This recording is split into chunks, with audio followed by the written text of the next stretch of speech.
Of all the species that have already set foot on my lands, humans probably are one of the most complex, one of the most interesting.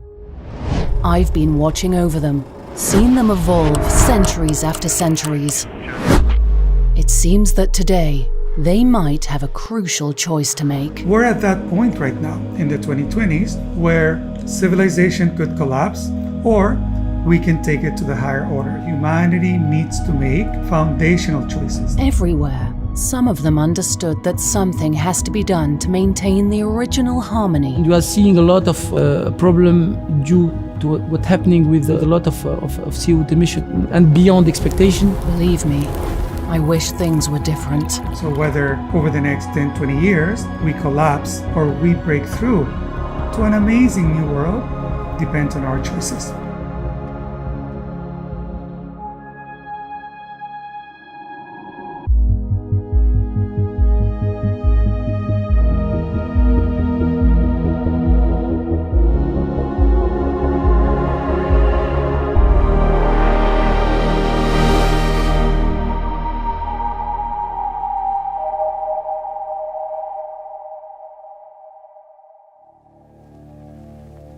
Solar energy was criticized in the past because it required huge support from the public. Ugh, here we are again. The mainstream analysts were saying, no, the transition, not even disruption, is going to be slow. It's going to happen in the 2040s or 50s. It's going to be expensive. Does this technology is reliable? Can we make a lot out of it? What will be the future of this technology? We looked at the following question. Is an electric power system composed only of solar, wind, and batteries possible? Is it possible by 2030? A lot of people don't think it's possible. My co-author and me, we looked at the history of humanity, essentially 10,000 years of humanity. Our conclusions were astonishing. Well, I have mine too, I'm afraid. The same processes of change and disruption that apply at the product level, at the sector level, also apply at the societal level. We are now in the 2020s on the cusp of the fastest, deepest transformation of humanity in history. Essentially, we're at the end of what we call the extraction order. So it looks like we're heading towards new lands. Just like a pirate movie. I'm actually beginning to enjoy this. I just wonder, a whole new world. Is anybody working on it? At Ines, we are very optimistic. We are seeing a lot of hints, a lot of things going to the right direction. I'm surrounded with a lot of nice and competent and reliable people, and they are doing real things to get the change done. We are serving this strong ambition of Europe and the whole world of decreasing the CO2 emission. Oh, sounds like allies to me. But wait, who are you again? It's very simple. My name is Anis Juini. I'm Frederick Stork. I'm Tony Siba. And I'm the Earth. But you can call me Gaia. I'm heading the solar technology department at CEA Ines. I am the Director of Energy Transition and Innovation at CNR in Lyon, the French leading producer of exclusively renewable energy. I'm the co-founder of RethinkX. CEA, as you know, is more than 20,000 researchers in France on different activities. One of them is the energy sector. Our mission is really clear. It's innovation for industry. It needs to be competitive, it needs to be eco-friendly, and you need to make it in a very short time, in total agreement with the common roadmap between the industrial partner and us. We want to recreate an ecosystem, an industrial ecosystem for manufacturing high quality and reliable and economically viable PV system components. It's not about hope necessarily. I mean, a lot of people told me in the past, you're too optimistic, but it's not about optimism. It's about data. It's about science. It's the convergence of technologies that enable the big disruptions, the 10x disruption. If you go back to the smartphone, both the iPhone and the Android came out 2007. Why 2007? That's because all the technologies to build a $600 smartphone converged 2007. Another lesson of disruption is convergence. Wait a minute, what's a disruption? I mean, a 10x disruption.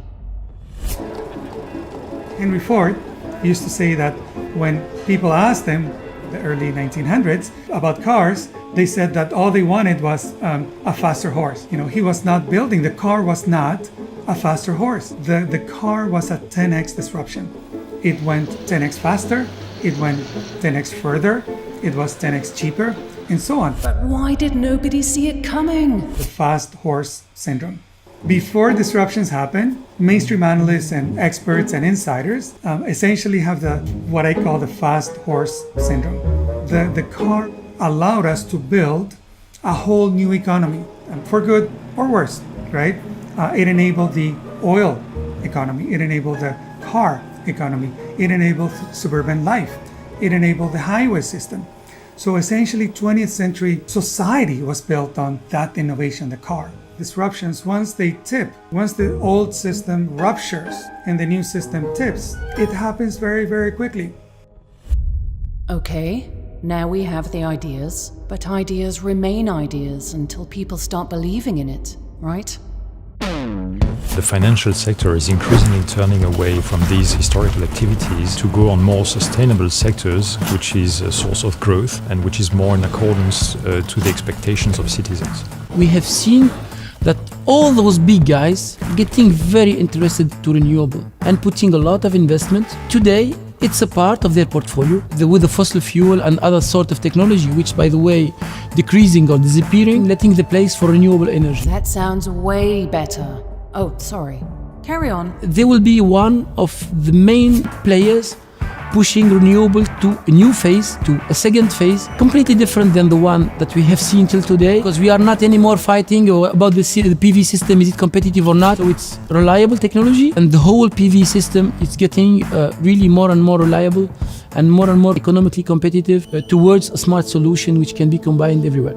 It's in there, and how to get it sustainable for long term. It will be a new era for renewable energy and for PV with those players who really are very present in the energy sector.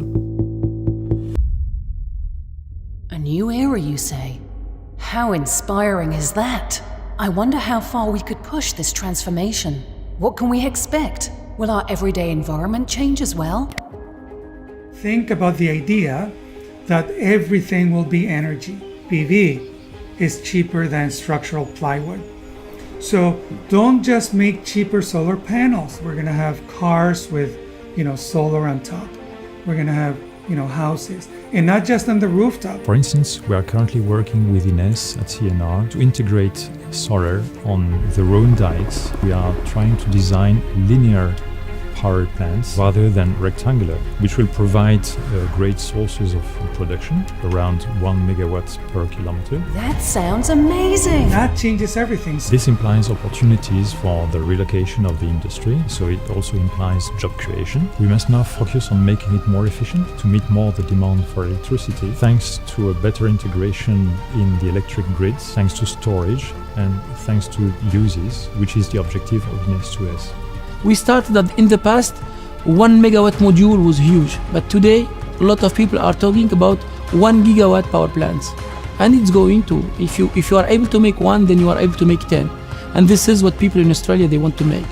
And this is what people in Abu Dhabi or in Qatar or in Saudi Arabia, they already made. Elon Musk saw the opportunity space, right? And solar entrepreneurs saw the opportunity space, and the folks who've been doing batteries for 10 years saw the opportunity space, right? Today, it's the energy source is here, is reliable. There is a trust of normal people and decision makers. For sure, then there will be a very bright future. We came up with one sentence which can summarize everything.